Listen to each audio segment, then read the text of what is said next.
First ever in IPL history. ഒരു bowler തന്റെ ആദ്യ ഓവറിൽ 3 വിക്കറ്റുകൾ നേടുന്നത് ഇത് IPL ചരിത്രത്തിൽ ആദ്യമായി. Yes, it was indeed a dream debutant for Praful Hinge. He will be remembered forever. തന്റെ ആദ്യ IPL അരങ്ങേറ്റ മത്സരത്തിന് മുമ്പ് ഒരേ ഒരു ആഭ്യന്തര മത്സരം കളിച്ച താരം. തന്റെ ആദ്യ IPL മത്സരത്തിൽ ആദ്യ ഓവറിൽ 3 വിക്കറ്റ് നേടുന്ന ഒരേ ഒരു താരം.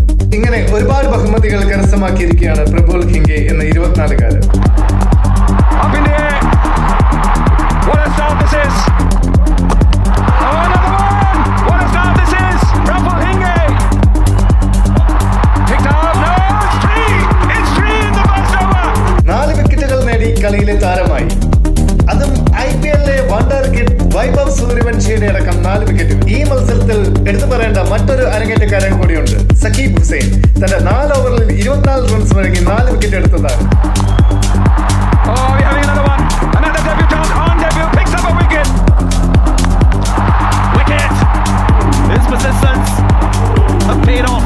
പ്രഫുൽ ഹിംഗയുടെയും സക്കീബ് ഹുസൈന്റെയും ബൌളിംഗിന്റെ കരുത്തിൽ കരുത്തരായ രാജസ്ഥാൻ റോയൽസിനെ 57 റൺസിന് പരാജയപ്പെടുത്തിക്കൊണ്ട് ഈ സീസണിൽ തങ്ങളുടെ 2ാമത്തെ ജയം കുറിച്ചിരിക്കുകയാണ് സൺറൈസേഴ്സ് ഹൈദരാബാദ്. അങ്ങനെ രാജസ്ഥാൻ റോയൽസ് ഈ സീസണിൽ തങ്ങളുടെ ആദ്യ തോൽവി വഴങ്ങിയിരിക്കുകയാണ്.